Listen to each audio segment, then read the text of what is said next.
Welcome back into Twin Cities Live. So last night, the women of this season of The Bachelor all got together and got a little chatty on the tell-all season episode. Not season finale, episode. I almost said season finale. Here to tell us all, we have Twin Cities Live producer and Bachelor Nation superfan Betsy Moline.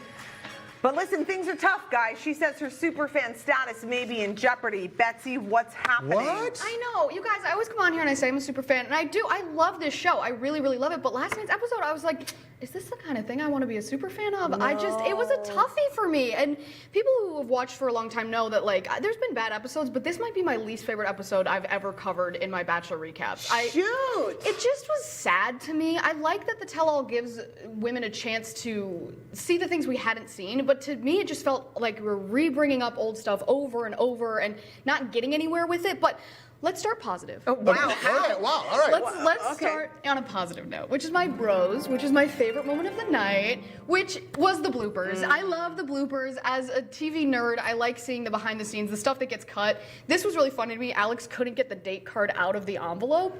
And it's like one of those things where she's trying to look sad, because you're supposed to be sad, you know, like, oh, someone else is going on a date, but she just can't stop laughing.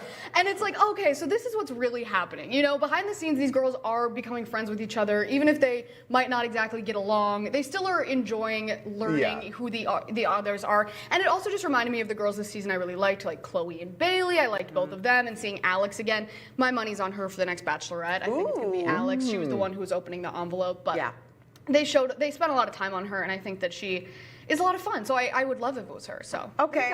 Yeah. Bloopers are fun. I know. I do like the bloopers because it is a chance to see when things don't go right or whatever. Like you almost see like more of a true personality. Exactly. Like, the guard is completely a down. more sense of how people actually would be in real life, and not like when they're playing a part in a way. you know? Performing a bit. But let's talk about my thorn. Yeah, the whole episode? The whole rest of it. Everything else that happened. Shoot. Ooh, I like this dramatic, dramatic thunder. Yeah. It just was the whole thing was everyone yelling at Carolina. And here's the thing is, I don't want to pile onto that, because I think that she had a really rough go of it. And I don't think that this was the place for her. But there are viewers on this show that you love to hate. There are viewers that you love to watch and say, oh, let's see what she does next. Carolina's not like that. It got to the point where I'm like, she's so out of her depth and so uncomfortable, but like trying to pretend she's super confident. It just made me uncomfortable to watch. She wasn't a good villain. Exactly. So if you guys want to peek into what the last 2 hours of my evening looked like, this is pretty much the reunion in a nutshell.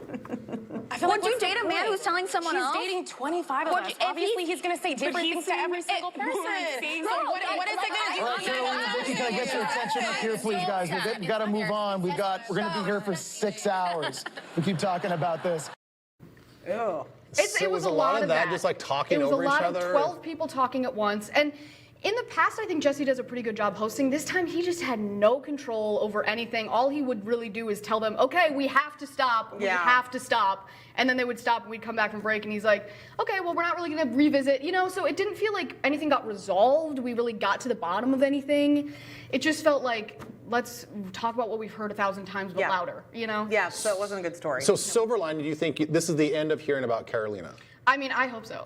Right? I mean, there shouldn't be any more opportunities for her name. I don't think so. I mean, she she could in theory come on to Paradise, but based on what I'm seeing social media world, people don't want her on Paradise. Again, there are villains that you'd love to see again, you know, that you're like, I'm excited to, but she's just like, she just doesn't seem to understand the show. And that clip I played because you hear Vicky say, he's dating 25 other women, what do you expect? Right. Because we know that this all started with Carolina when he said, I was thinking about her while dancing with you, which is, we got into all this, it didn't really happen exactly like that, yada yada, but she could not handle that a man dating her would say anything nice about anyone else. Okay. And it's like, you're on the wrong show. Also, that's just kind of weird in general. Like, that's like not a great, I mean, that's like a sign of some real emotional insecurity, jealousy and issues. It's like, you can be on other shows, but if you don't want the show where your man is exploring other connections and dating other people and falling in love with other people, The Bachelor's not for you. Every season he falls in love with 3 or 4 people. You should keep swiping on an app. Exactly. To find somebody. And so I hope that she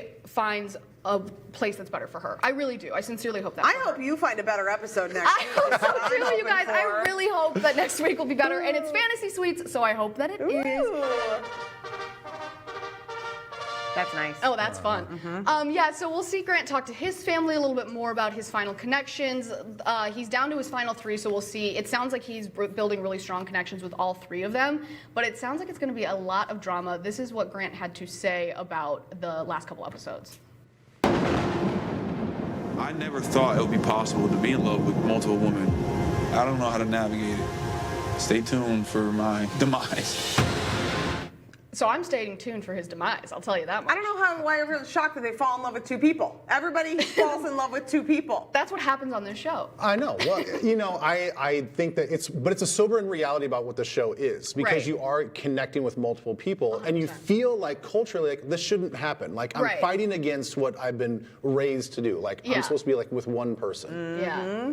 So we'll see what Conflict. happens, but yeah, and again, Latia, Mormon, Fantasy Suites, very curious to see how that all happens next week. That's going to be an interesting one. All right, Betsy, way to pull yourself up off the ground. Thank you, you Show guys. up to work today. I appreciate it. And deliver. What a challenging assignment you had. The comeback of a lifetime. work I do for this show. For Betsy Boo Boo. So Betsy's going to be back next week as the drama heats up in the Fantasy Suites. And in the meantime, you can connect with Betsy on her Instagram, and feel free to send messages on your thoughts on last night's episode as well. It's at Betsy Moline.